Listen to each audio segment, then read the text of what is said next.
The text came in on a Sunday morning right as I was pouring cream into my coffee. It wasn't from my sister, but from her best friend, an Instagram story bursting with sparkles and white lace. Counting down 2 weeks until Grace and Ethan's big day. The photo showed my sister in a bridal fitting twirling in front of a mirror, champagne flute in hand. My hand froze midair. 2 weeks. My sister's wedding. My stomach tightened as I checked the mailbox by my apartment door. Nothing. No invitation. No email. Not even a text. I dialed my mother's number before I could think. "Sweetheart," she said, her voice all sugar and strain, "Grace just wants everything to be perfect. You know how you can be intense." I heard laughter in the background, my sister's. "She'd probably ruin my perfect day," she said, not even bothering to whisper. The phone slipped slightly in my hand. For a few seconds I couldn't breathe. Growing up, Grace was the princess and I was the afterthought. Our family looked perfect from the outside, a tidy home in Savannah, 2 daughters, in matching dresses, parents who smiled for every church photo. But behind the smiles, favoritism ruled every corner of that house.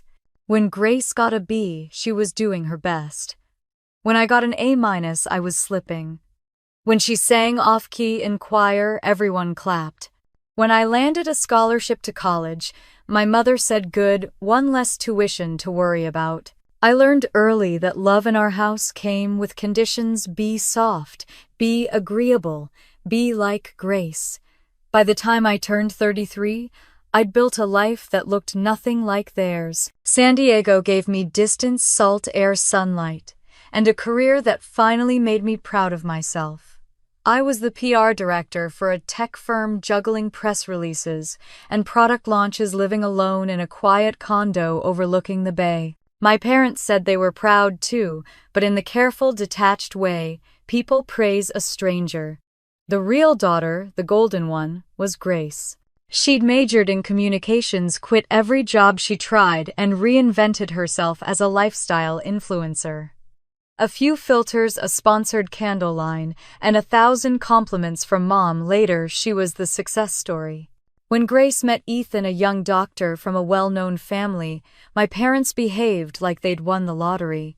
Dad started polishing the family silver again. Mom joined a wedding planning group online and dropped hints about finally having the daughter who does things right. Grace called once to brag about her ring, a diamond the size of a small ice cube. "It's nice," I said, trying to sound cheerful. She laughed. "Oh, Hannah, you wouldn't understand. It's the kind of thing you feel, not just see." I hung up before I said something that couldn't be unsaid. Still, I sent her a thoughtful engagement gift, a hand-painted frame engraved with her initials. No response. Weeks later, I saw the same frame in one of her videos labeled a fan gift. That stung more than I wanted to admit.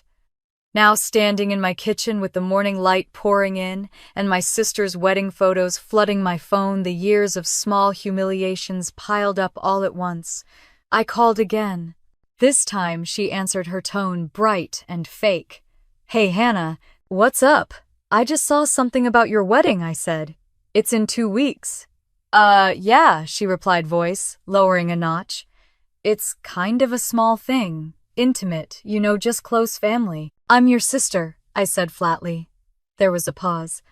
"I didn't think you'd want to come," she said finally. "You hate big gatherings. You didn't invite me," I said. Silence. Then laughter, light and cruel. "Don't take it personally, Hannah. You'd probably make things awkward. You know how you get." That line hit harder than it should have. You know how you get. Like my entire existence was a complication. I stayed quiet long enough for her to fill the silence. "Anyway," she said, "I've got to go. The florist's here." And she hung up. I called Mom next, praying for sanity. "Honey," she said after a long sigh, "please don't start drama. Grace deserves a stress-free wedding. Maybe you can send a nice card." "A card," I repeated. "I'm her only sister." "You're being emotional," she said, her voice tightening. "We just want this to be perfect." I thought I heard Dad in the background say, "Let it go, Hannah. Not everything's about you." When the line disconnected, I stood there staring at the blank screen. My reflection in the black glass looked unfamiliar, older, colder, someone I barely recognized. That night, I sat on my balcony with a glass of wine, watching the San Diego skyline shimmer across the water. The air smelled of salt and seaweed, grounding me just enough to feel the ache inside. All my life, I'd been the dependable one, the sister who sent money when Grace's rent was late, who helped pay Mom's hospital bills, who covered Christmas gifts when Dad's retirement check was delayed. But somehow, I was still the problem. I opened my laptop and scrolled through flight deals, more out of distraction than intention. A bright orange banner caught my eye, Escape to Miami Sun Beaches and New Beginnings. My finger hovered over the screen. I'd always said I'd visit Miami one day, just never when. Maybe now was the perfect time to disappear. As I booked the flight, I thought of Grace's words again. You'd ruin my perfect day. I smiled for the first time in days, a small, dangerous smile. She wanted perfect. She'd get it, just not the way she planned. I spent the next morning packing a single suitcase, light clothes, sunglasses, and the old camera I hadn't touched in years. My assistant at work was shocked when I requested time off. You never take vacations, she said. Exactly, I replied. It's time I start. On the way to the airport, I passed a wedding boutique with a new display in the window. A mannequin in a satin gown stood under twinkling lights, bouquet in hand. I stopped at the red light, staring at it, the irony sharp in my chest. For years I'd been the invisible daughter, the one who carried everyone else's burdens. Now for the first time I was choosing myself. Still, as the plane lifted off that evening, I felt something crack open inside me. Not pain exactly, but release. Savannah and all its ghosts shrank below the clouds, and for a fleeting moment I wondered if Grace would even notice I was gone. Probably not, I thought. Not until it's too late. By the time we landed in Miami, the city lights sparkled like scattered jewelry beneath the night sky. I breathed in the humid air, heavy with ocean and possibility. The hotel clerk smiled as she handed me my key card. First time in Miami, she asked. First time anywhere that's mine, I said. Upstairs, I opened the balcony door to the sound of distant waves. Somewhere far away, my sister was probably posting another countdown, another smile for the camera, another layer of lies over the truth she thought no one knew. I poured myself a drink, stepped outside, and whispered into the warm air. Let's see how perfect she feels when the truth finally shows up. For the first time in my life, I wasn't the one left waiting for an invitation. I was writing my own. The sound of the ocean woke me before the alarm did. Waves rolling against the sand, muffled laughter from the beach below, the scent of coffee drifting up from the hotel cafe. For a second, I felt weightless, free from everything I'd left behind in Savannah. Then I looked out from the balcony and saw a little girl sitting on her mother's lap at breakfast. The child was laughing, head thrown back, sticky fingers tangled in her mother's hair. The woman just smiled, patient, radiant. Something inside me cracked. I couldn't remember the last time my mother had looked at me that way. I thought coming to Miami would silence the past. But memories have a way of following you even across 1,000 miles. When Grace and I were little, people said we could have been twins. We had the same brown hair, same green eyes. But somehow everyone always saw her first. She smiled easier, softer, like she was made of light. I was the serious one. That was the word they used. Serious, never bright, never sweet. Grace was their sunshine. I was the cloudy day they tolerated until she came home from school. I still remember my 8th birthday. Mom baked a cake with pink frosting, roses all over the top. She said, "We'll save the big slice for Grace when she gets back from ballet." When Grace walked in, she was wearing a tiara from her recital. The cake was hers before I even blew the candles out. I watched her open my present, a silver hairbrush set. "Because you'll just lose it, Hannah." I smiled, but that night I cried into my pillow until the smell of frosting made me sick. Mom always said I was stronger. When I fell off my bike, she didn't run to me. She shouted from the porch, "You're fine, get up." But when Grace scraped her knee, Mom dropped everything. There was antiseptic kisses, soft words. I told myself it didn't matter, that maybe love came in different shapes. But even as a kid, I knew some shapes fit better than others. Dad wasn't cruel, just absent. He worked long hours at the insurance firm and came home tired, half listening. He laughed at Grace's stories, praised her drawings, called her sweetheart. With me, it was keep it up, kiddo, or don't overdo it. I became addicted to earning gold stars, straight A's, anything that made me visible. Every report card was a plea for acknowledgement, a desperate whisper of, "See me too." By the time high school rolled around, the difference was a canyon. Grace joined cheerleading. Mom called her my little celebrity.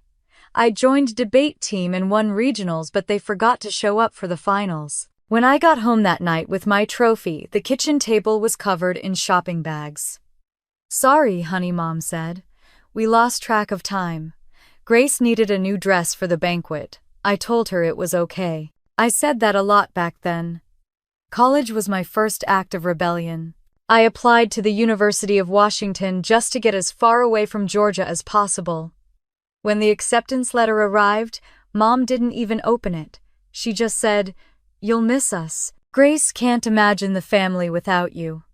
Grace rolled her eyes behind her. "Speak for yourself," she muttered, and Mom laughed.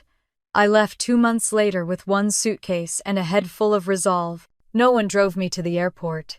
Grace posted a photo that day, her and Mom hugging, captioned "family time." Before the big week, I wasn't even in the frame. I worked 3 jobs through college, tutoring, waiting tables, managing the front desk of a motel on weekends. Mom called once every few weeks, usually to complain about bills or Grace's latest crisis. "She's sensitive," Mom would say. "She just needs more love." That sentence followed me through the years like a curse. Grace needed more love, so I had to need less. Grace needed attention, so I had to settle for respect. Grace needed saving, so I had to be the rescuer. The irony was that the rescuer was the one who drowned. When Mom had surgery my senior year, I wired money for the hospital copay, even though it emptied my savings. She didn't say thank you. Instead, she said, "Grace stayed at the hospital all night, you know. That's real love." I remember holding the phone in silence, biting my lips so hard I tasted blood. After graduation, I landed my first job in Chicago. Grace moved back home, started a YouTube channel about wellness and positivity.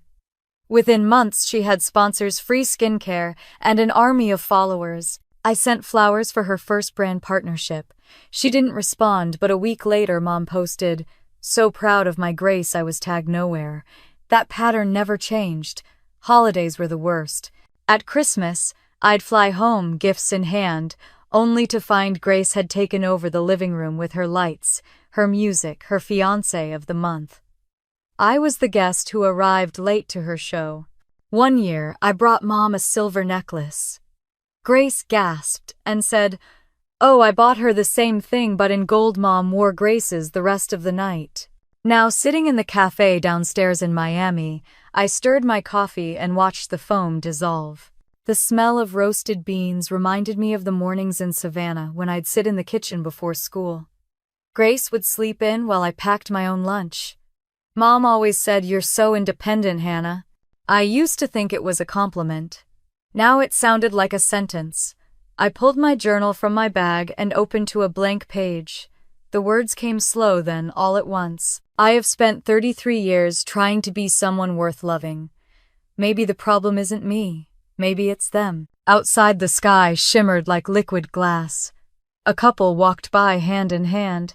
I wondered if Grace would ever see how deeply she'd been shaped by the family that idolized her.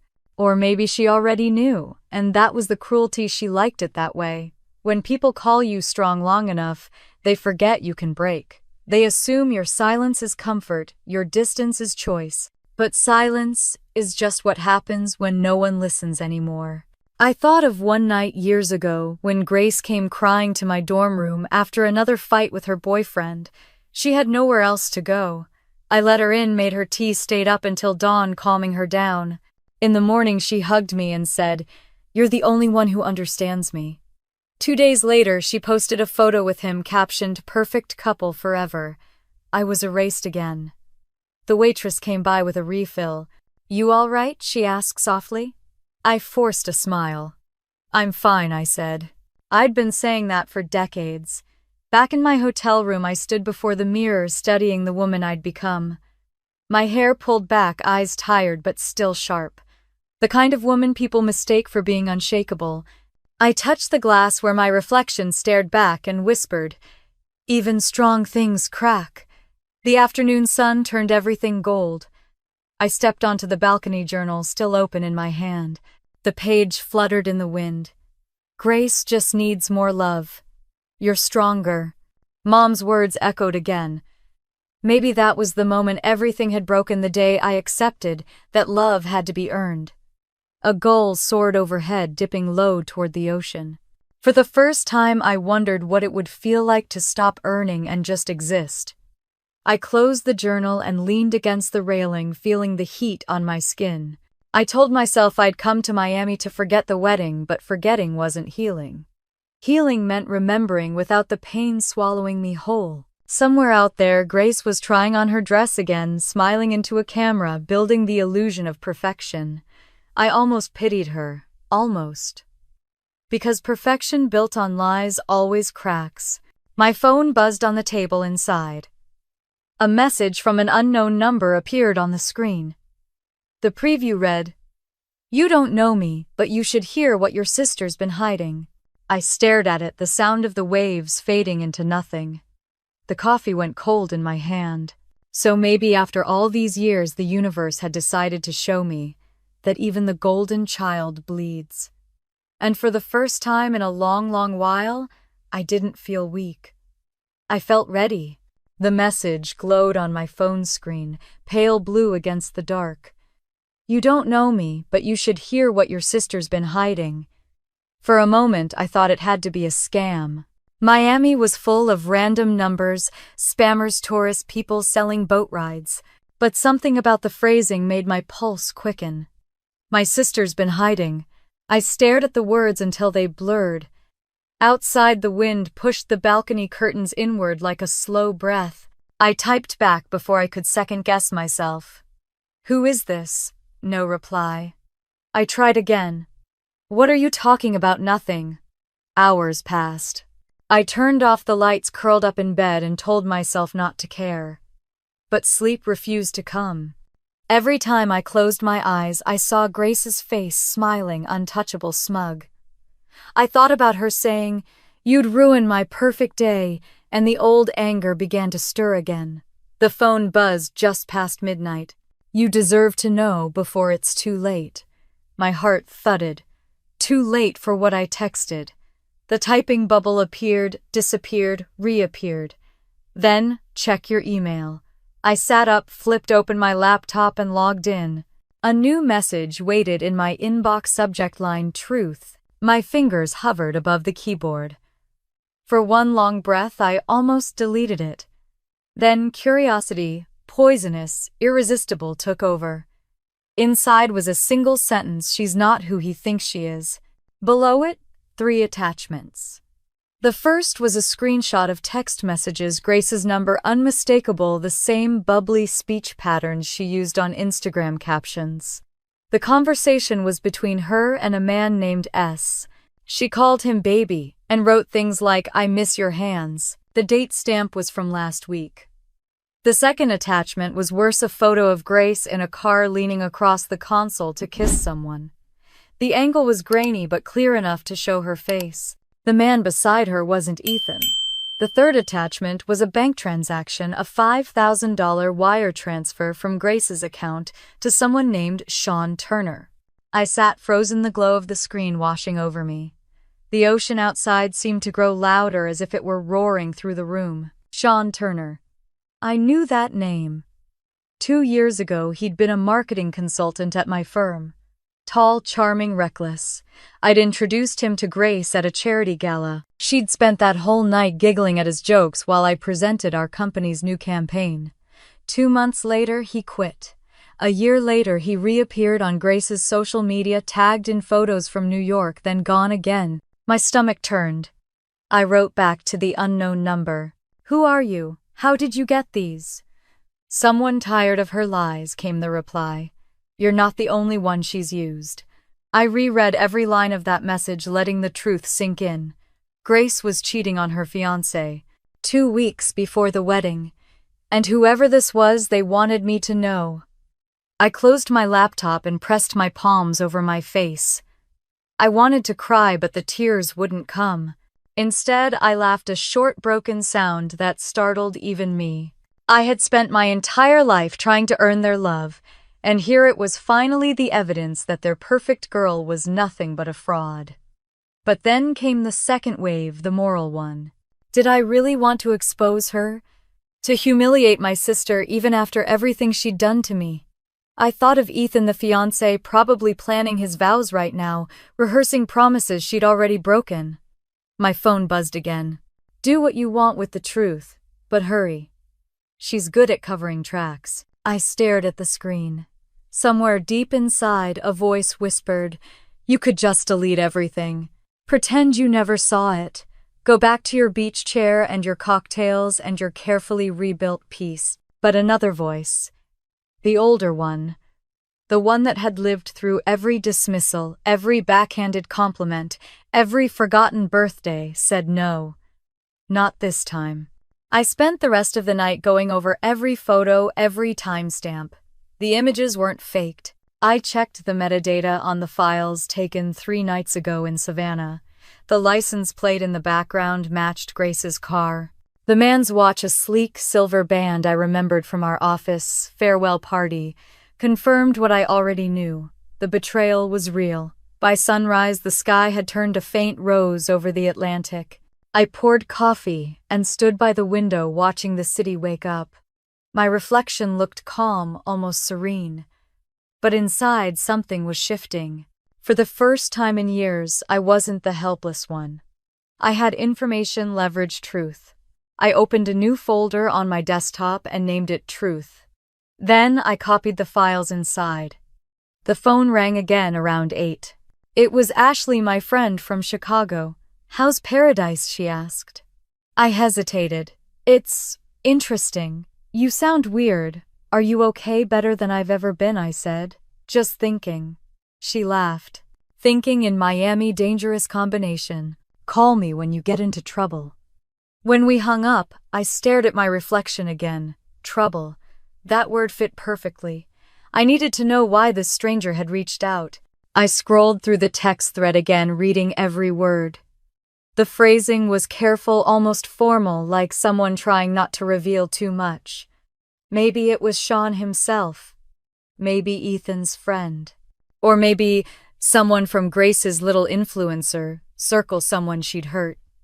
Whoever it was, they wanted her exposed. The question was, did I? I opened a blank page and started typing. "Dear Ethan," I wrote, then stopped. My fingers hovered, uncertain. I imagined his face when he read those messages, the way his jaw would tighten, the way Grace would twist the story into something else. She'd done it before. When I was 25, Grace dated my coworker behind my back.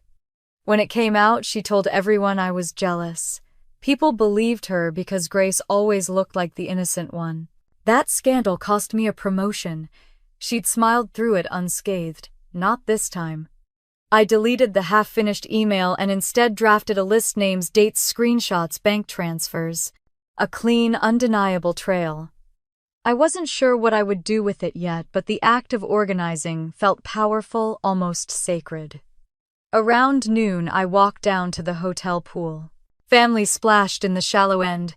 The air smelled of coconut lotion and salt. I sat with my notebook and let the sun warm my skin. For the first time in a long time, I felt a strange clarity. Grace had spent her whole life teaching me that silence kept the peace.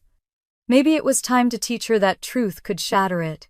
Still, part of me hesitated. I wasn't cruel. I didn't want revenge for the sake of revenge. What I wanted was balance, a reckoning that matched the years of humiliation. I thought of Mom saying she just needs more love. Maybe she did. But love without honesty was poison, and I was done drinking it. The waves rolled louder, faster.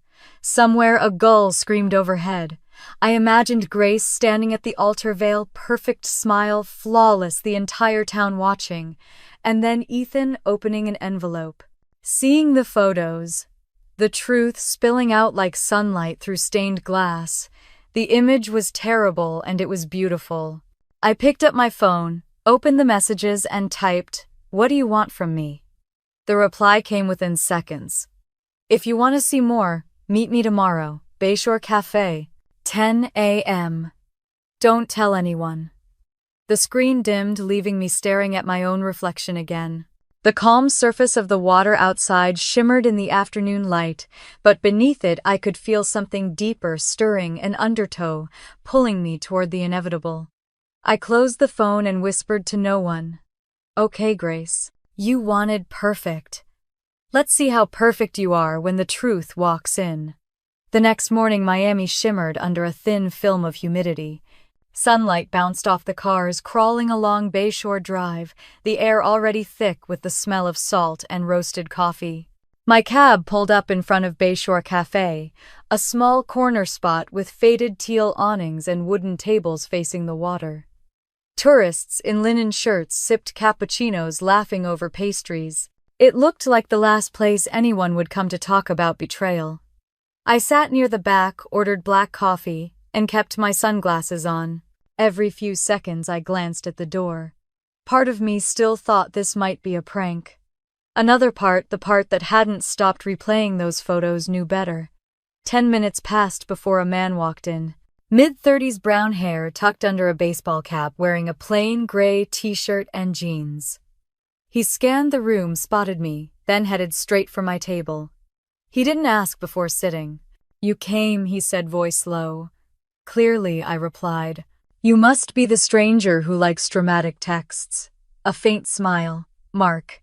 He extended a hand, but I didn't take it. He nodded as if expecting that. "I don't do games, Mark." "Who are you really?" "I used to work with Ethan. We were friends, still are, sort of. I sent you the email." The name hit like a pulse. "Ethan, my sister's perfect fiancé. The one Mom called a real catch." "You're friends with him," I said. "And you're sending me proof his fiancé's cheating on him." He stirred the sugar into his coffee slowly. "I tried sending it to him first. He blocked me. Thought I was jealous." "Are you?" His jaw tightened. "I dated Grace once, briefly, before she met him." I leaned back, crossing my arms. "So this is revenge?" "No," he said quickly. "It's regret. I should have warned him earlier." Something in his tone stopped me from walking out. He wasn't defensive, just tired. The kind of tired that comes from knowing the truth too long. "She's not who she says she is, Hannah. I think you know that better than anyone." The way he said my name made my stomach twist. "You looked me up. I had to make sure you were real before contacting you." He reached into his backpack and placed a small flash drive on the table. "Everything's on there. Photos, videos, voice notes. She's been seeing Sean for months." The name made my chest go cold. "Sean Turner," he nodded. "You know him?" I let out a breath that came out like a laugh. "You could say that. I hired him once. Mark studied me." "Then you know what kind of person he is?" I shook my head. "I know what kind of person my sister is. She attracts men who see mirrors, not people." He didn't argue. Instead, he pushed the flash drive closer. "Take it. Do what you think is right." I didn't touch it. "Why involve me? Why not go to Ethan again?" "Because he'll believe you," Mark said. "He knows your family. He knows you have nothing to gain." I almost laughed. "You clearly don't know my family." Mark leaned forward, elbows on the table. "Look, I get it. You're angry. Maybe even done with them. But Ethan's a good man. He doesn't deserve this." I looked out the window where sunlight scattered across the bay like broken glass. "And you think I do?" He hesitated. "I think you deserve to stop carrying their lies." For a moment, neither of us spoke. The cafe filled with the sound of cups clinking, tourists chatting, a soft melody humming through the speakers. Somewhere, a boat engine revved, cutting across the silence between us. I reached for the flash drive. If this is fake, if any of this is edited, It's not, he interrupted. Check the timestamps. The hotel's security camera footage is dated last week. They spent the weekend together in Tybee Island. Ethan was on call at the hospital. She told him she was visiting a friend in Atlanta. My throat went dry. I'd grown up hearing Grace's lies dressed as stories, but this was different. This was criminal, almost surgical in its precision. Mark took a sip of his coffee. You should see this before you decide anything. He pulled out his phone, scrolled, then turned the screen toward me. The video played without sound. Grace in a white sundress, laughing, leaning against a hotel balcony. Sean's arm around her waist. They kissed. He said something, and she threw her head back, laughing, like she'd never had a care in the world. I pushed the phone away. That's enough. I'm sorry, Mark said softly, but you needed to see it. I nodded, swallowing hard. You have copies. Yes, but I'm not releasing them. That's not my place. Then why send them to me? Because it's yours. The sentence hung between us like a verdict. I sat there, fingers gripping the coffee cup, feeling the heat seep into my palms. I don't know what you think I can do, I said. Tell the truth. To him. To whoever deserves to hear it. I stared at the small silver flash drive on the table.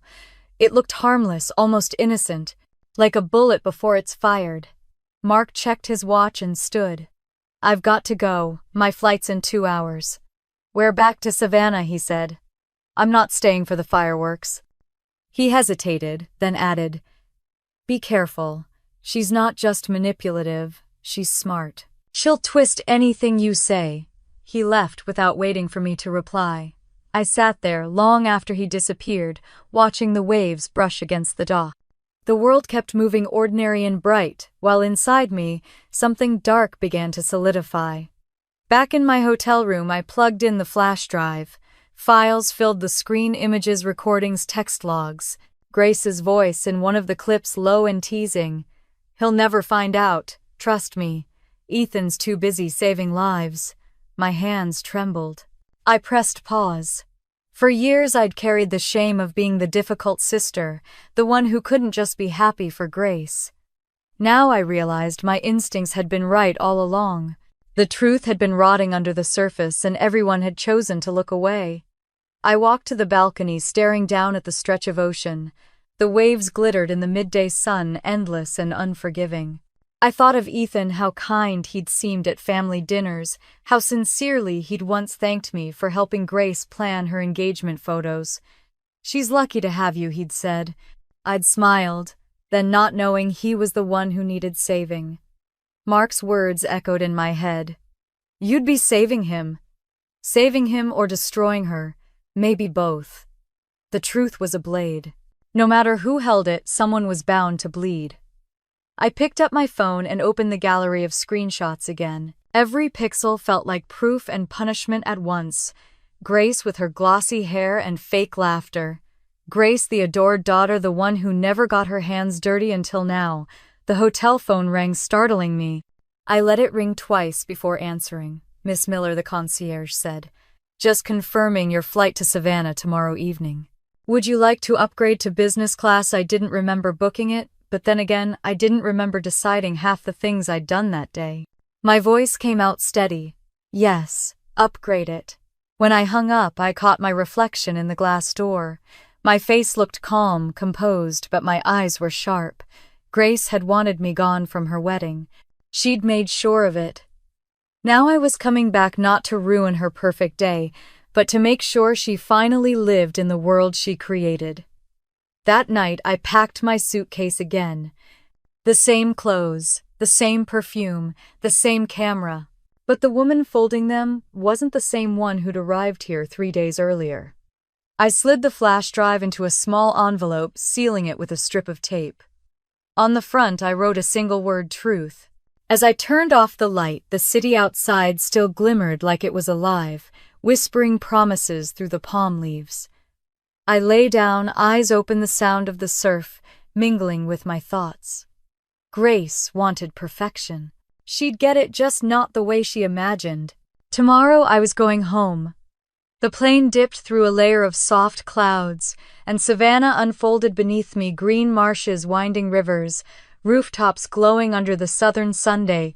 I hadn't seen this view in years, not since the day I swore I'd never come back. From above, it all looked so peaceful.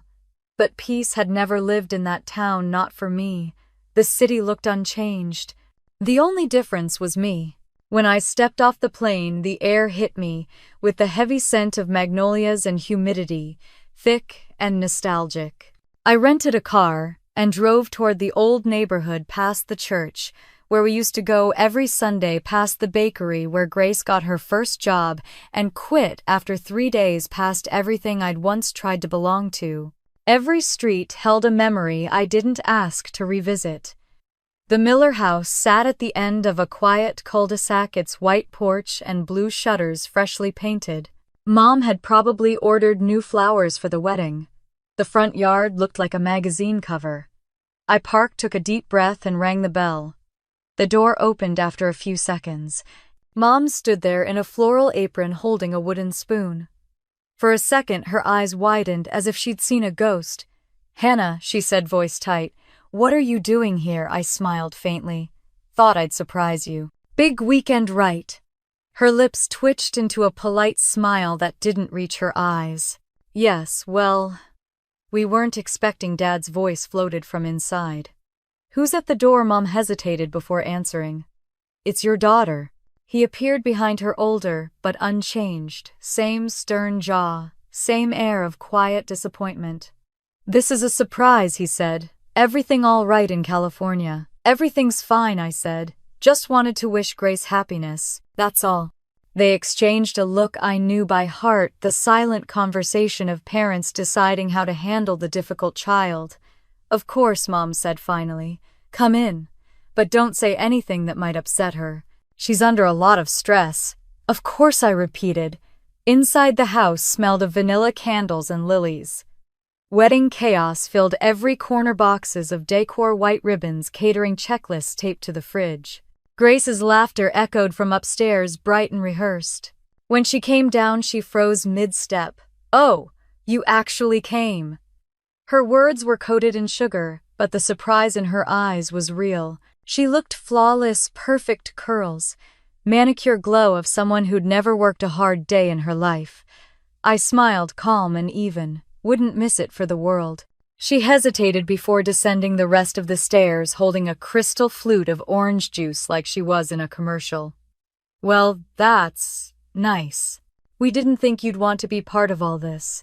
It's kind of, formal." "I can behave," I said softly. Grace laughed. "Sure you can. Mom, did you know she was coming?" Mom busied herself arranging flowers. "Not exactly. But it's wonderful, isn't it?" Dad cleared his throat. "Let's make sure there's no tension this weekend. Grace deserves a stress-free celebration." "Right," Grace said, smiling wider. "No tension." She started walking me through the house, pointing out every detail like a hostess. The ceremonies at the lake pavilion, then dinner under the lights. 200 guests. "Can you believe it? Ethan's parents are flying in tonight?" I nodded, pretending to admire the floral arrangements. "It's beautiful. You must be exhausted." "Oh, I have people for that," she said, laughing. "You know how it is when you're planning something this big. Details, details." I followed her voice but watched her hands. They trembled slightly when she lifted her glass. Beneath the surface polish, she was nervous. She had every reason to be. Later, I walked through the backyard while they discussed menu options. The garden looked smaller than I remembered. A white tent stretched across the lawn, fairy lights strung along the fence. Somewhere in the distance, I could hear the river. "Didn't think I'd see you here." I turned. Ethan stood a few feet away, holding a clipboard and wearing a faint smile. His sleeves were rolled up, tie loosened, as if he'd been working since dawn.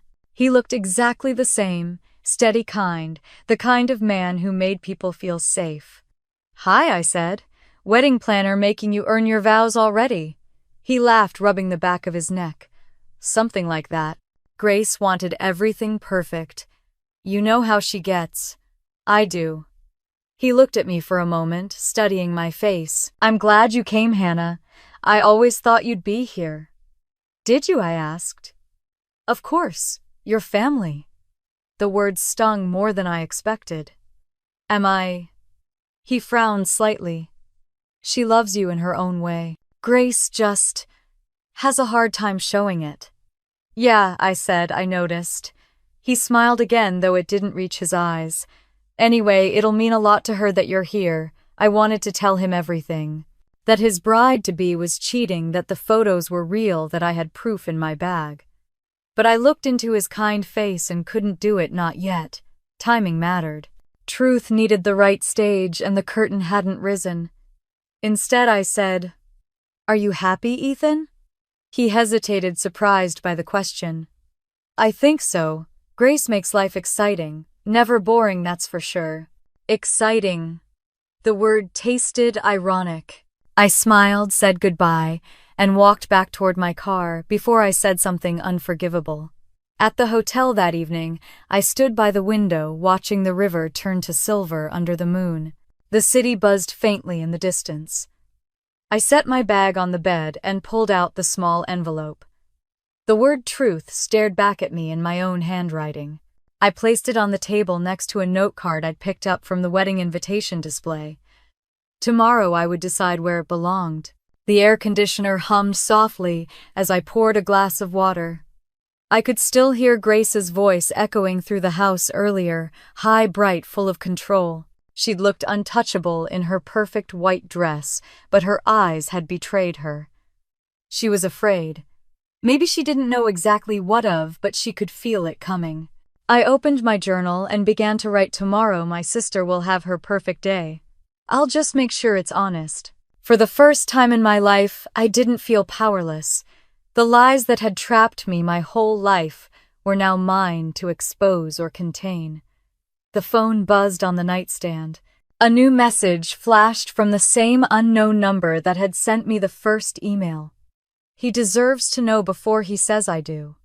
I read it twice, my pulse steady. Outside, thunder rolled faintly over the marshes. The storm was coming. I turned off the lamp and lay back, staring at the dark ceiling.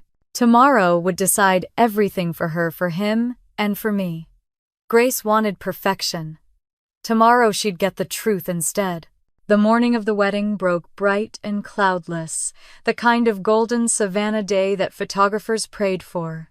Sunlight spilled through my hotel window, painting the white sheets in gold. I'd been awake for hours, watching the light crawl across the floor, the sealed envelope lying on the nightstand beside me. The word I'd written on it in black ink, truth, looked small, almost harmless. I dressed slowly, choosing a soft blue dress that didn't stand out but still looked deliberate. My hands didn't shake when I picked up the envelope. I slipped it into my purse and checked my reflection in the mirror. Calm, composed, the kind of face that didn't belong to the woman who once begged for her family's approval. Outside, the streets were alive with excitement. Cars lined up along the lake road, florists rushing with bouquets, waiters carrying trays of champagne. The Miller name carried weight in Savannah, and Grace had made sure her wedding would be the kind of spectacle people would gossip about for years. When I arrived, the lake pavilion looked like something out of a movie, rows of white chairs, ribbons fluttering in the breeze, the water shimmering behind an archway of orchids. The guests were already gathering, laughing, posing for photos. Everything glowed with that curated perfection Grace lived for. She spotted me as soon as I stepped onto the grass. Her expression faltered, then reassembled itself into a smile polished enough for the cameras. "Oh," she said, voice light. "You came after all. I wouldn't miss it," I said. "You look decent," she added, as if the compliment cost her. "You too," I said, and her smile tightened just enough for me to notice. Mom appeared at her side, fussing with the hem of Grace's veil. "Try not to cause a scene," she whispered to me without looking up. "Today isn't about you." It used to sting when she said things like that. Today it didn't. I just smiled. "Don't worry, Mom.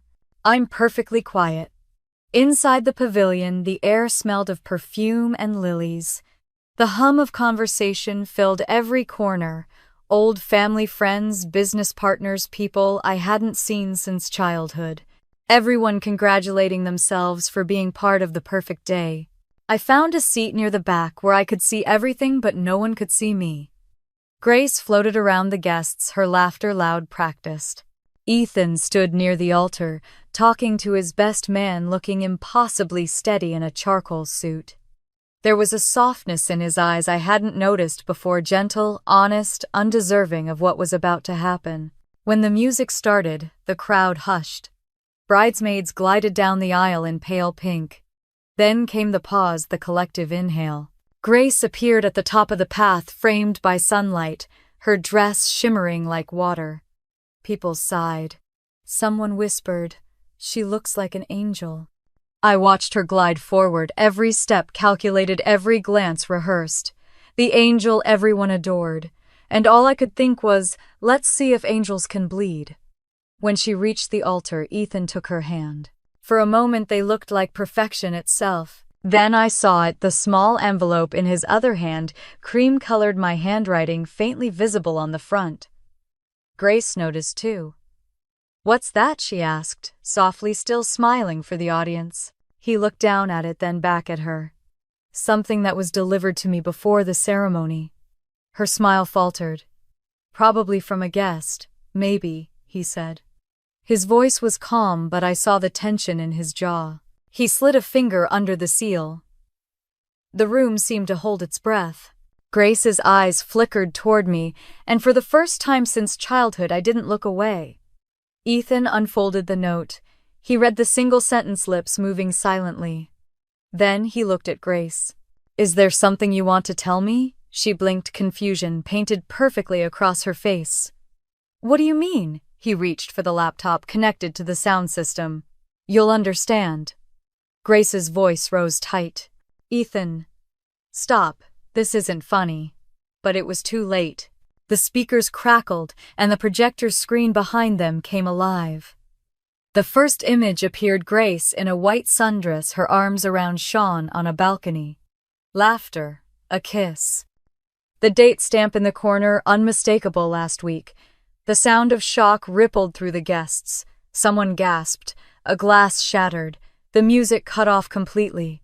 Grace spun toward Ethan. "It's fake," she shouted. "Someone edited that. They're trying to ruin me." Ethan's face was pale, rigid. "Who's Sean Turner?" she stammered. "A friend." "It's not."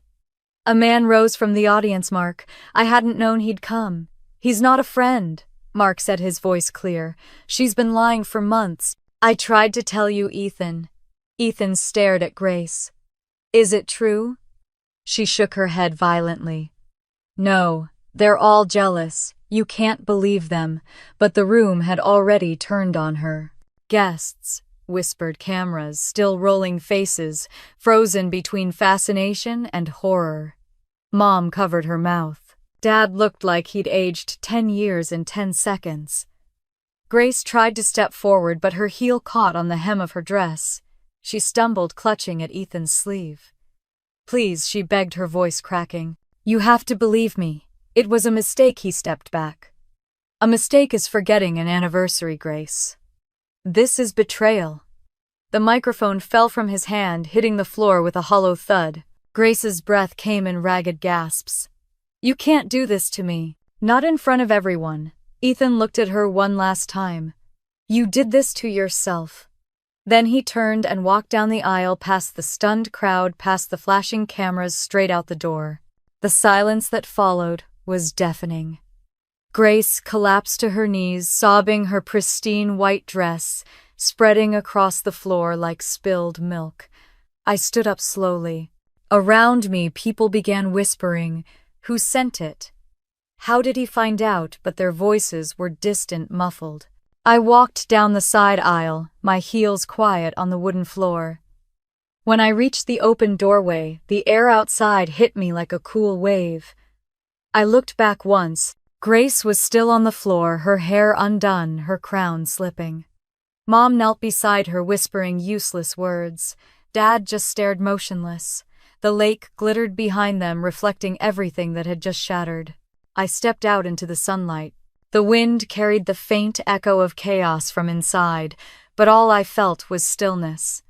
For the first time in my life, I wasn't the problem. I wasn't invisible. I was free. No one would ever know it was me. But as I walked toward the water heels sinking slightly into the soft grass, I realized I didn't care anymore.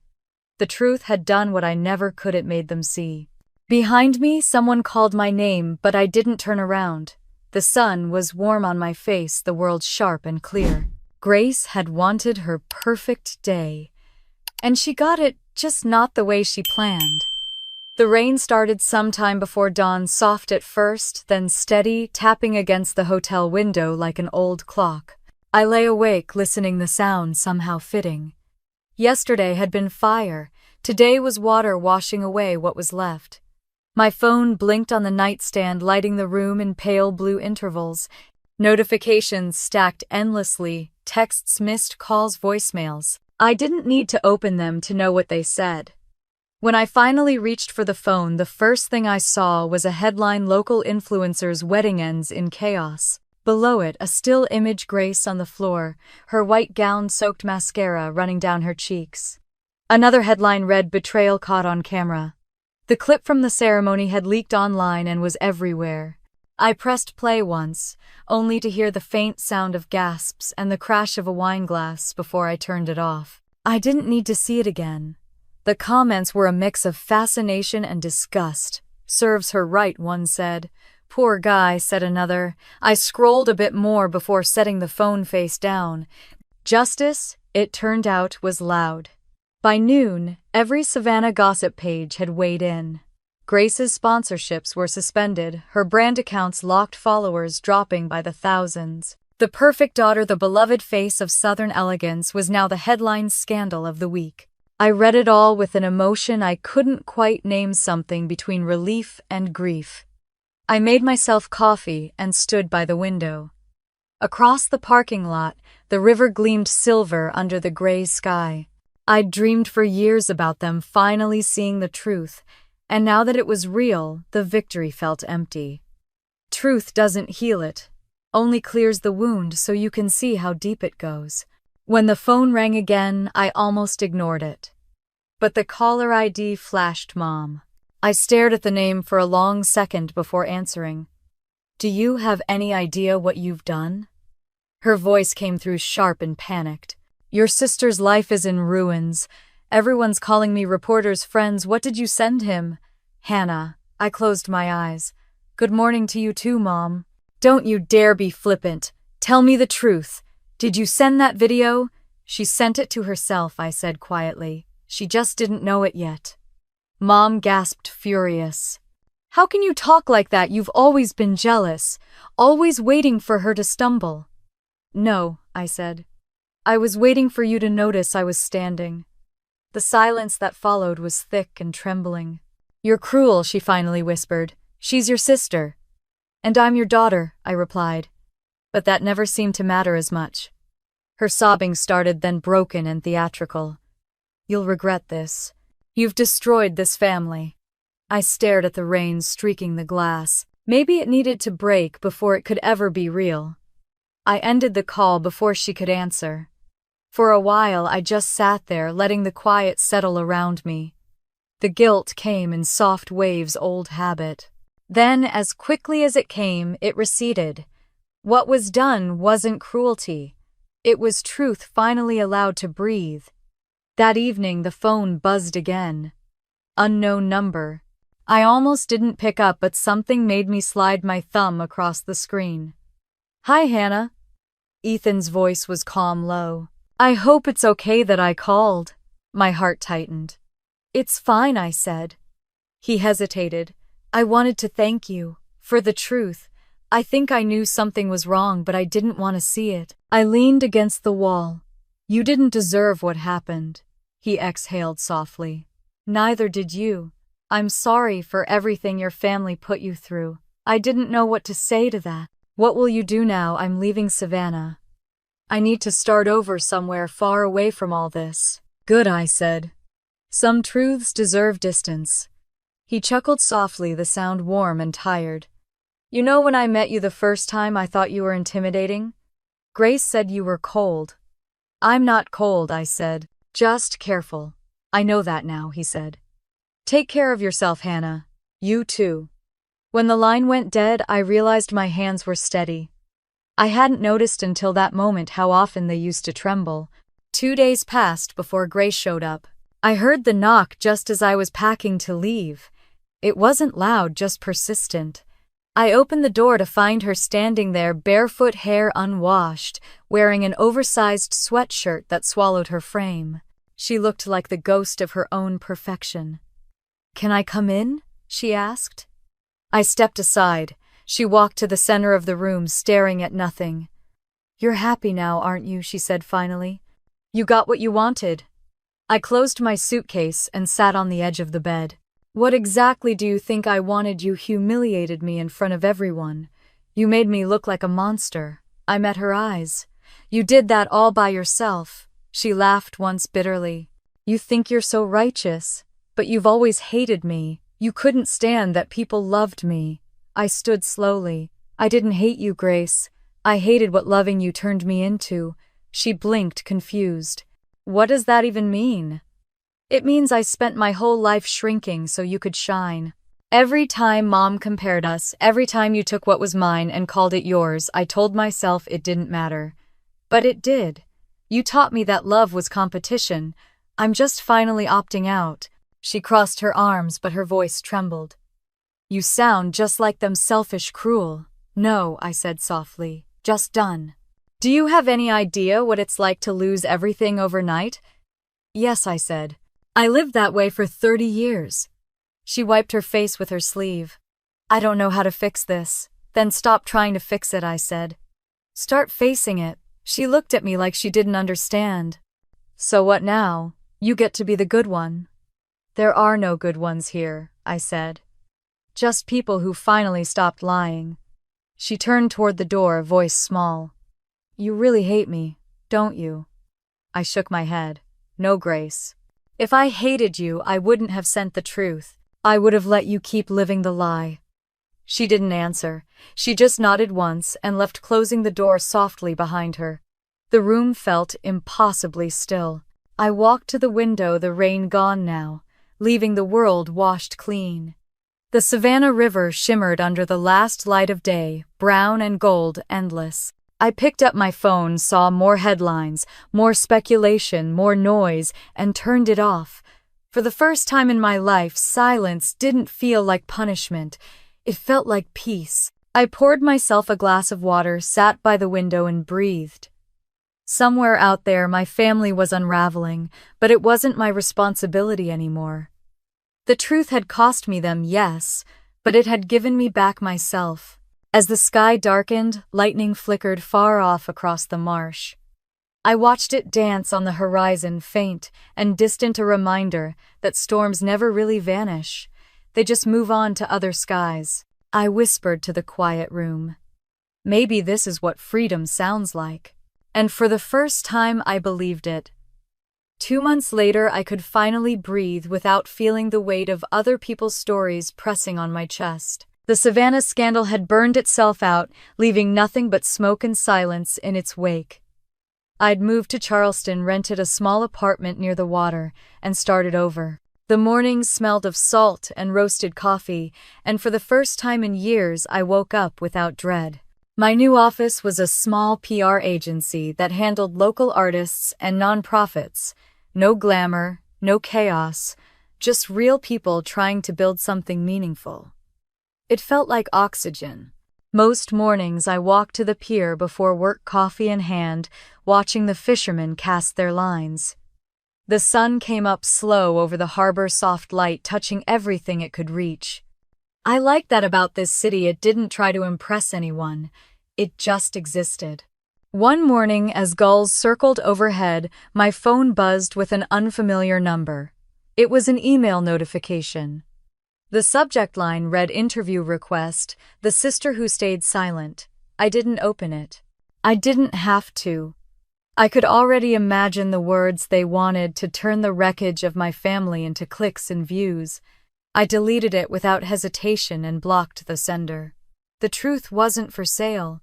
I'd stopped following the news from Savannah, but the world has a way of finding you anyway. Ashley called one afternoon, her voice hushed the way people talk when they're carrying someone else's pain. Grace's story's still everywhere, she said. She's lost all her sponsorships. The company she partnered with dropped her after the video hit 1 million views. I exhaled slowly.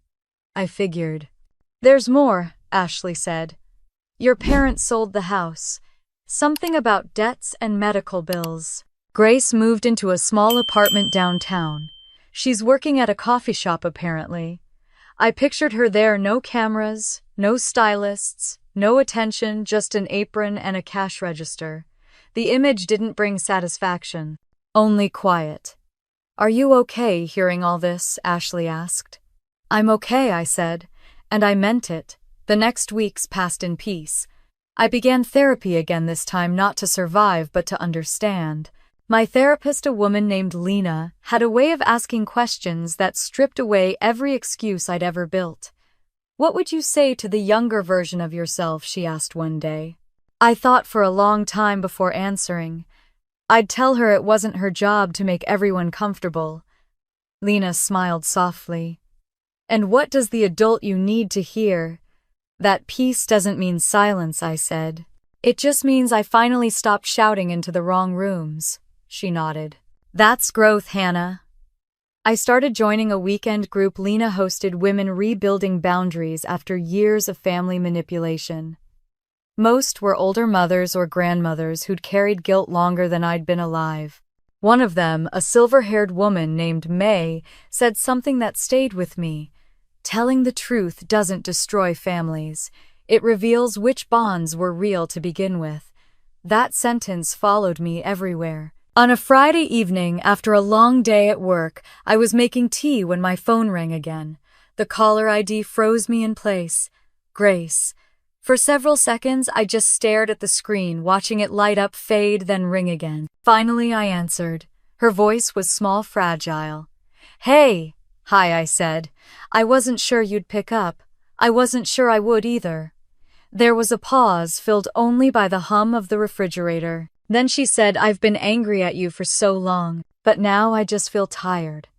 Tired's not bad, I said quietly. It means you're starting to feel something real. She laughed, a soft, broken sound. I guess. I've been going to therapy. The doctor says I built my whole identity on being liked, that I don't know who I am without approval. That's an honest start. Yeah. She hesitated. Mom still won't talk about what happened. She acts like if she ignores it long enough, it'll unhappen. Dad barely speaks at all. Sounds about right. Another long silence. I could almost hear her breathing. I don't expect you to forgive me, she said, but I wanted to tell you, I'm sorry for everything, for being cruel when you were only trying to help, for pretending I was better. Her words landed softly like rain on dry earth. I didn't know if they came from guilt or growth, but maybe it didn't matter. I don't hate you, Grace, I said, but I can't go back to what we were. I know. We stayed on the line for another minute, saying nothing, just listening to each other's silence. It wasn't reconciliation. It was recognition. When the call ended, I sat by the window watching the last light fade from the sky. The horizon glowed pink, fading into blue, the same colors from the day of her wedding. Except now, the world felt softer. Forgiveness wasn't a single act. It was something that unfolded quietly like the tide. The next morning I walked to the beach before sunrise. The air was cool, filled with the scent of salt and something new. I took off my shoes and stepped into the sand. The waves rolled in, touching my ankles, pulling back again. I thought of everything that had been taken from me, and everything I'd finally let go. Peace didn't feel like victory. It felt like stillness, like standing exactly where you were supposed to be.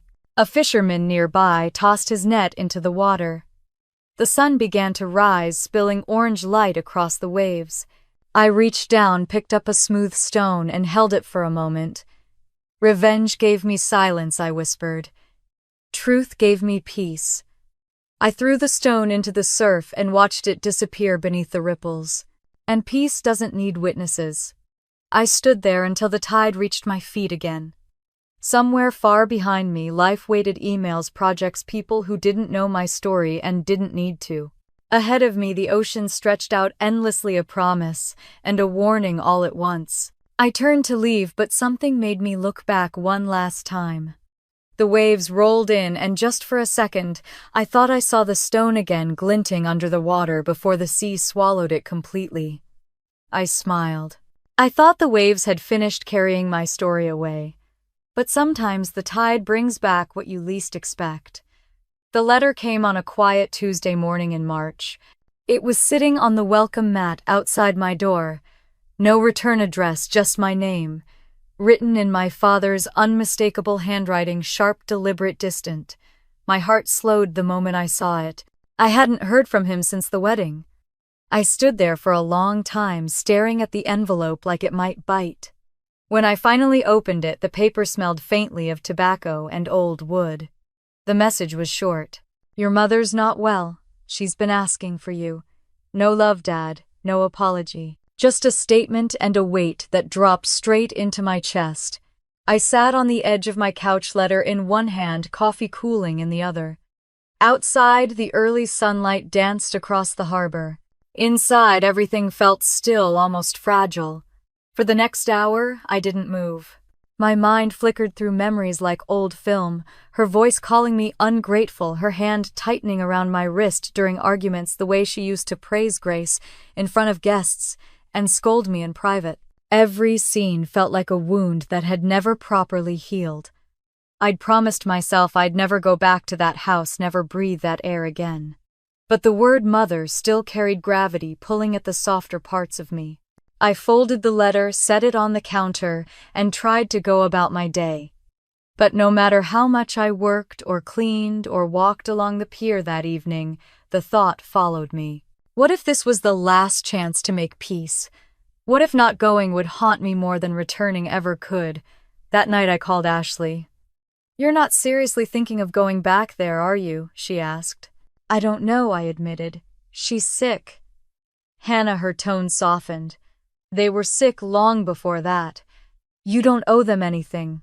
I know, but I don't think it's about owing anymore. Ashley sighed. I just don't want you getting pulled back into their chaos. I smiled faintly. Maybe I just need to see if I'm immune to it now. Later, I brought the letter to my next session with Lena, my therapist.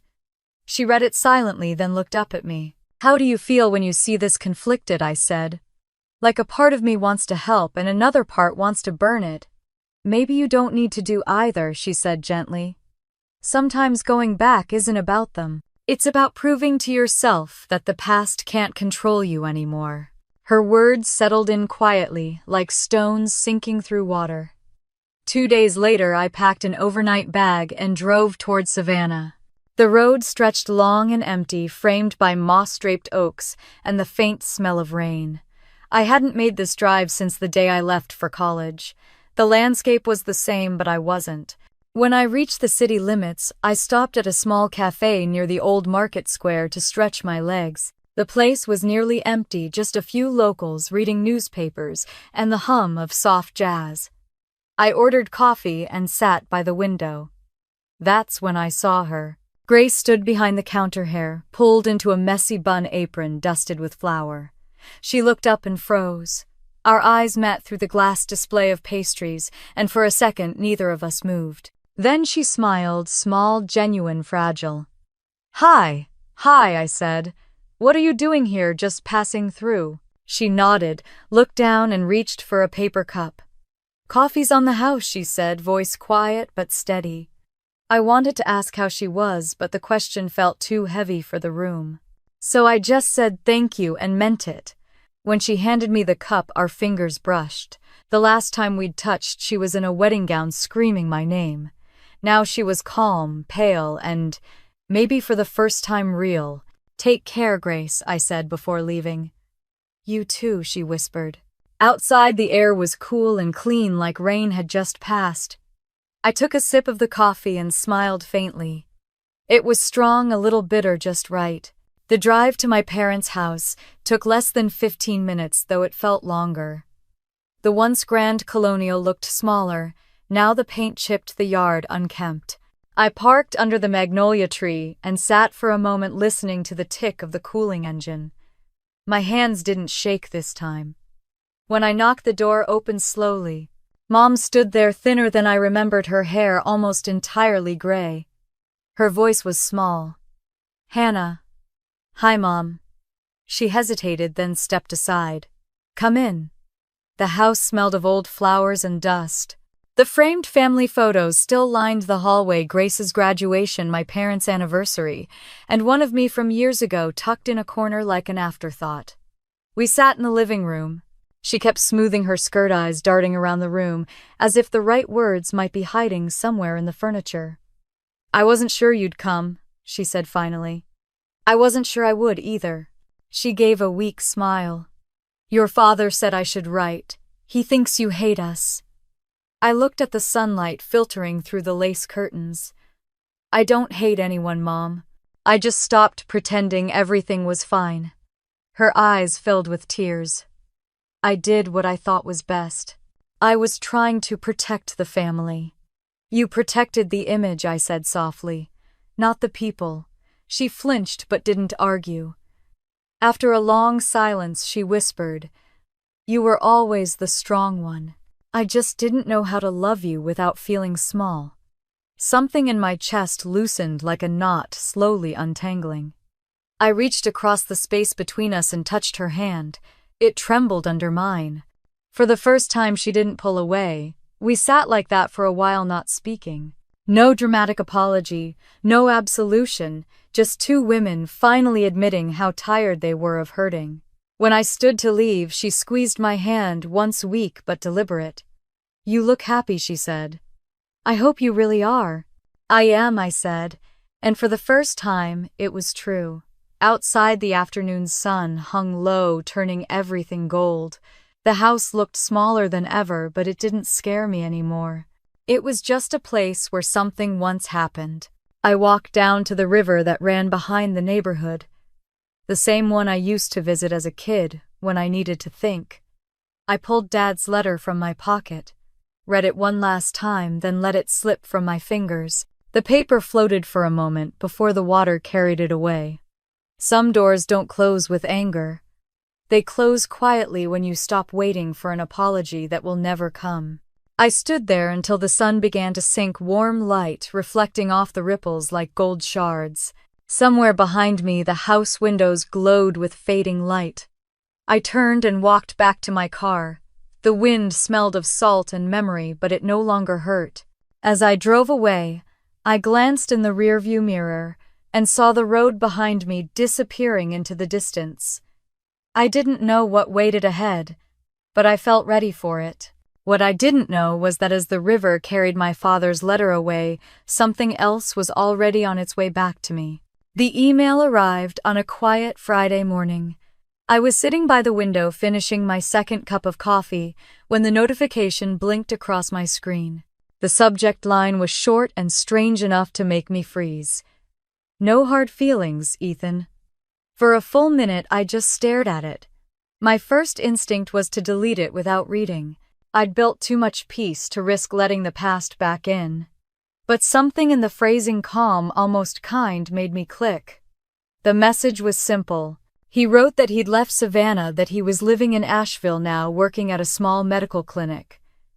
He talked about hiking in the Blue Ridge Mountains on weekends, about how quiet the mornings were up there.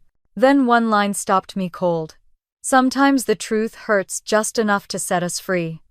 Thank you for being brave when I wasn't." That was it. No signature, no questions, no expectation. Just truth meeting truth. I read the message 3 times, each slower than the last. My pulse didn't race. I didn't cry. Instead, I felt an ache that was strangely gentle, a sadness wrapped in gratitude. I remembered the moment he'd walked out of the wedding, the hush that fell over the crowd, the way the light hit his face, as if the universe itself had exhaled for him. Back then it felt like chaos. Now it felt like release for both of us. I closed my laptop and stood by the window. Outside, Charleston was golden and still. I thought about how far I'd come from that woman, on the edge of heartbreak and rage. I didn't want to undo anything, But I also didn't want to leave that message unanswered. That evening I opened a new email draft. My fingers hovered over the keyboard longer than I expected. What could I possibly say that wouldn't sound like reopening an old wound? Eventually I just started typing. Hi Ethan. I wasn't sure what to feel when I saw your message. I guess relief is the closest word. I'm glad you're doing well. Life's been quiet here. Good quiet. I've been working at a small PR firm helping artists and nonprofits tell their stories. It feels right to be around truth now, even in small ways. You said the truth set us free. Maybe it did. I don't regret what happened anymore. It made room for honesty, and that's something rare. Take care of yourself. I stared at the screen, rereading the lines, tempted to delete them all. But for once, I didn't overthink. I hit send. Not because I hoped for a reply, but because it felt right to close the circle. Days passed. I didn't check my inbox obsessively like I once would have. Instead, I spent my time in the city's rhythm, morning walks by the harbor, dinners with coworkers, evenings painting on my balcony just to fill the air with color. Peace, I was learning, wasn't a feeling. It was a practice. A week later, I walked into my favorite cafe on the waterfront to escape the afternoon heat. I'd just ordered when someone behind me said, "Still taking your coffee, black, I see." The voice froze me in place. I turned. Ethan stood there, casual in jeans and a navy button-down, a travel bag slung over one shoulder. His hair was longer, his face leaner, but the steadiness in his eyes was the same. "Hey," I said softly. "Hey," he replied. "I was passing through on my way to Jacksonville. Thought I'd see if you actually existed or if I'd made you up." "I exist," I said. "Just quieter now." He smiled. "You look different." "Better or worse, real," he said simply. We sat by the window, the same kind of sunlight that once watched us fall apart now spilling across our table. The conversation flowed easily, like time hadn't built walls between us. He told me about Asheville, the new job, how he'd stopped checking social media altogether. "I didn't realize how much noise I'd let into my head," he said. "Now I wake up, make coffee, go hiking. No drama. No audience." I nodded. "It's strange, isn't it? How peace feels like boredom at first until you realize it's just space." He looked at me thoughtfully. "You always understood things before anyone else. I just didn't listen." "You weren't ready," I said. "Maybe neither of us was." We both laughed softly. There was no bitterness left. Just recognition. At one point he leaned back and said, "I used to think what happened at the wedding ruined everything. But maybe it saved us from living a lie." "Maybe," I said. "I think truth has its own mercy. It just doesn't look like it at first." The waitress refilled our cups, and for a few moments, we just watched the sunlight glitter across the river. It struck me how unremarkable this moment was, and how beautiful that made it. When it was time for him to leave, he stood and hesitated. "I'm not asking for anything," he said. "I just wanted to see you to know you're okay." "I am," I said. "I hope you are too." He nodded. "Yeah, I think I finally am." We hugged briefly, no tension, no unspoken longing, just warmth. Then he picked up his bag, gave me a small smile, and walked out into the late afternoon light. I sat there for a while, watching him disappear into the crowd. My chest felt both full and light, like I'd just exhaled something I didn't know I'd been holding on to. Later I walked along the harbor. The sky had turned soft pink, the kind of color that doesn't ask to be noticed. A gentle breeze lifted my hair, carrying the scent of salt and jasmine. People think peace is an ending, but it's not. It's the quiet space that lets something new begin. I leaned against the railing, listening to the waves lap against the dock, and thought about all the versions of myself that had existed in the last year. The angry one, the heartbroken one, the brave one, the quiet one. For the first time, I loved all of them. Every mistake, every confrontation, every tear had built the woman standing here now. As the sun sank below the horizon, a calm settled in me that didn't feel temporary. Revenge had given me silence. Truth had given me peace, and peace, real peace, didn't need witnesses. I turned toward home, smiling to myself as the streetlights flickered on one by one. I once thought revenge was my story. Turns out it was just the prologue. A year had passed, though sometimes it felt like an entire lifetime. Charleston was bright that morning, the kind of heat that carried salt in the air and sunlight that lingered on your skin. I sat by my window watering the plants I'd somehow managed to keep alive, a small jungle of green that had grown along with me. For the first time, the calendar didn't scare me. No anniversaries to dread. No silence waiting to explode. Just days ordinary and mine. At work, things had shifted too. The small PR firm had expanded, and I'd been promoted to lead a project helping women rebuild their careers after personal or public crises. It felt almost poetic standing on the other side of the same kind of wreckage that once swallowed me whole. Every story we took on carried its own kind of redemption. I used to think healing meant distance from the pain, but now I knew it meant transforming it into something that could help someone else breathe again. One of the women in my program was barely 25. Her name was Emily, and she'd been ostracized by her family after coming forward about a toxic workplace scandal. She reminded me of myself at that age, trying too hard to appear unbothered, holding her pain like a secret badge of strength. During one of our sessions, she asked, "How do you stop feeling guilty for telling the truth?" I smiled. "You don't.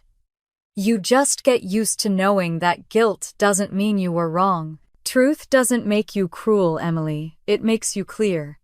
She nodded, tears threatening to fall, and I saw the exact moment her shoulders dropped, the weight starting to slip off. Watching her find her voice reminded me why I'd chosen this life, why walking through fire had been worth it. The pain had been a currency. Now I was finally spending it on something good. It was late May when Grace appeared again. I didn't know she was in Charleston until I saw her name on the RSVP list for a women's leadership event my company was hosting. For a long time I stared at the name tag being printed with hers, half expecting it to be a prank. But when she walked through the glass doors that afternoon wearing a simple white blouse and jeans, I knew it was real. She looked older, not worn, but softer. Life had humbled her in ways pride never could. When our eyes met across the room, the noise faded, replaced by the familiar ache of something half forgotten. After the panel ended, she approached me slowly, cautious but unafraid. "Hi, Hannah." "Hi, Grace." She smiled nervously. "I didn't know if you'd recognize me." "I'd recognize you anywhere." We found a quiet corner near the balcony where the late sun turned the room honey gold. For a while, neither of us spoke. The city hummed below, steady and alive. "I've been following your work," she said finally. "You're doing amazing things. Thank you." She looked down at her hands. "I wanted to say I'm sorry. Not the kind that fixes everything, just the kind that tells the truth." Her voice trembled, but she didn't look away. "I used to think you ruined me," she continued. "But maybe you freed me too. I had to lose everything to see how much of my life was built on pretending." I let the words settle before I answered. "We both had to lose everything to find ourselves." Grace exhaled shakily, and for the first time in forever, she looked like my sister, not the golden one, not the rival, just a woman standing in the same light. We didn't hug. We didn't promise to rebuild what was gone. We simply smiled, two survivors of the same storm, quietly grateful to still be standing. When she left, I stepped onto the balcony. The city stretched below me, bathed in the warm glow of dusk. I realized then that peace wasn't the absence of connection. It was knowing which connections could survive truth. Grace and I had found ours, not loud, not perfect, but real. Later that week, I moved into a new apartment, a few blocks closer to the harbor.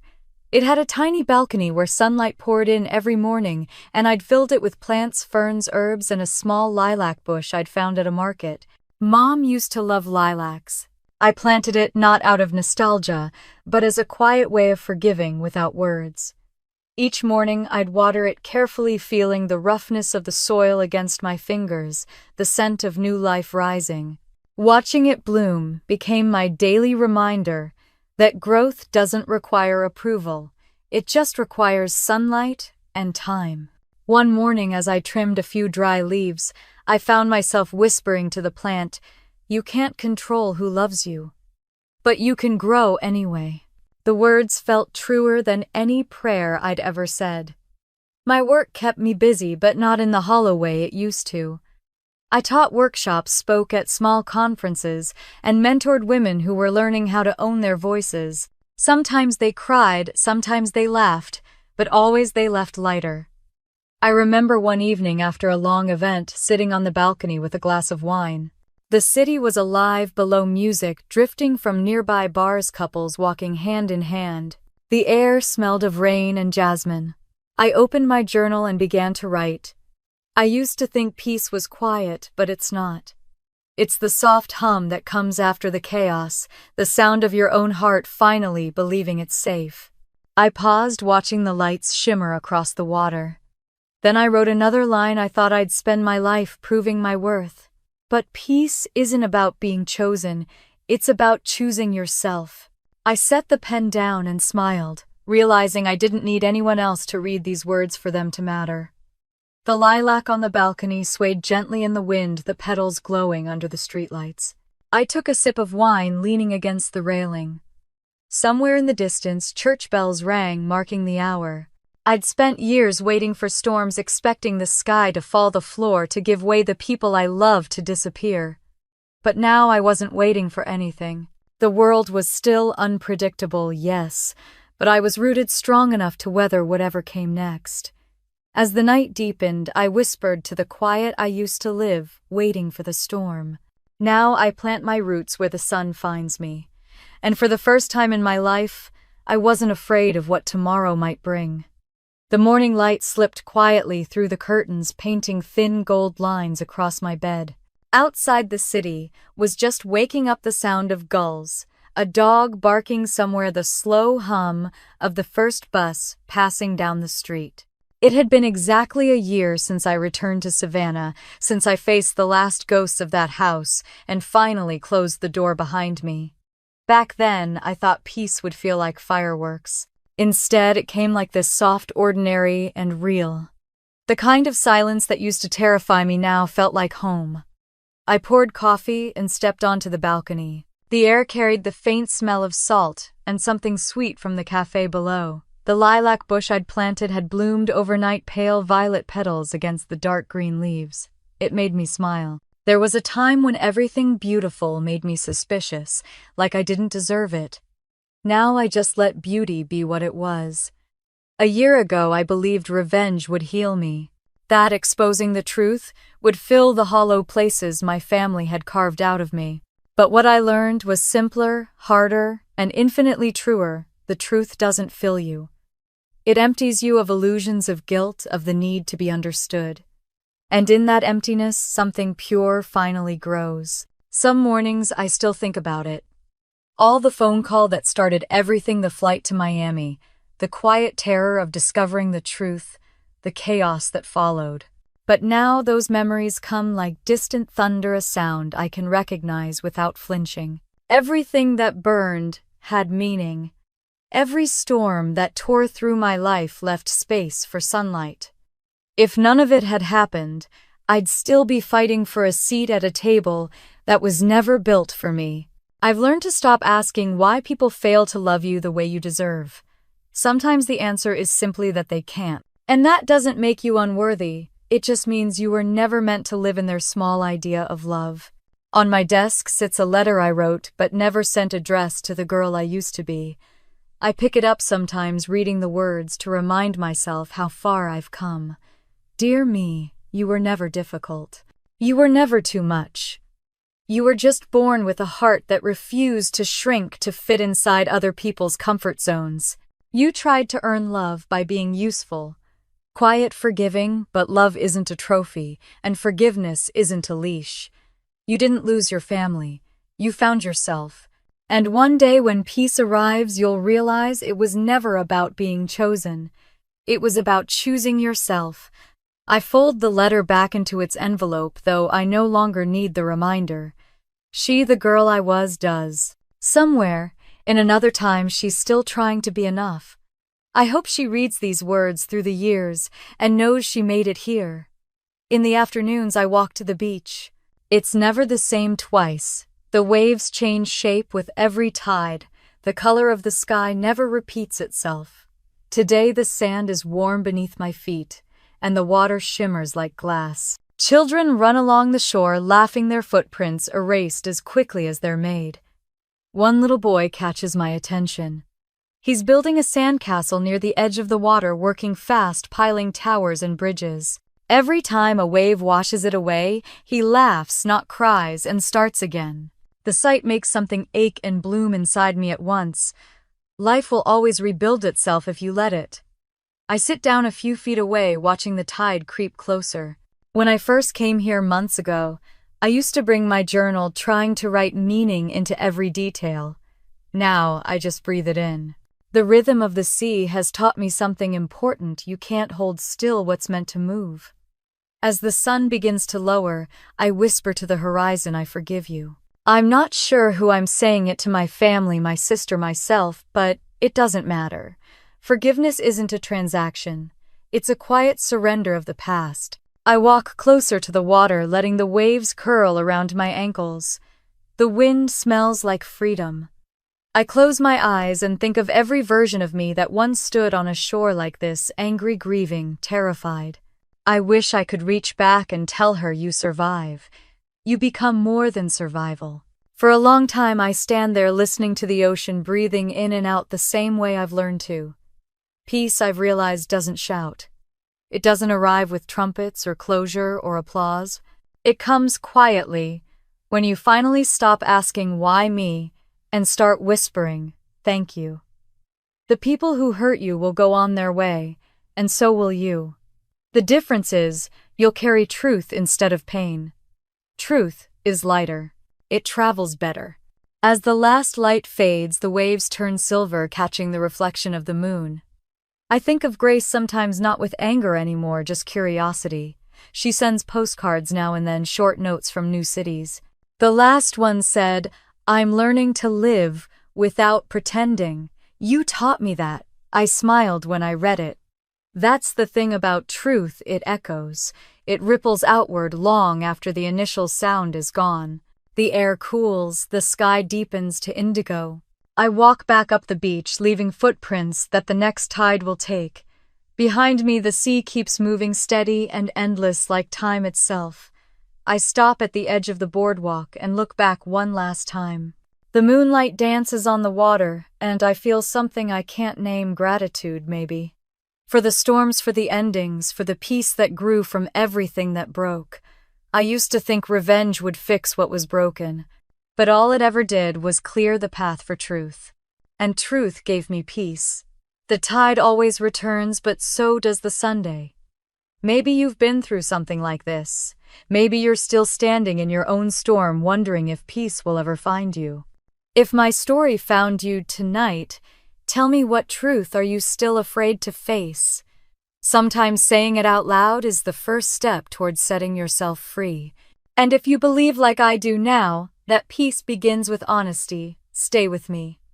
Like, share, subscribe, and tell me your story. Because somewhere out there, someone's waiting to hear it, and maybe your truth will be the light that brings them home.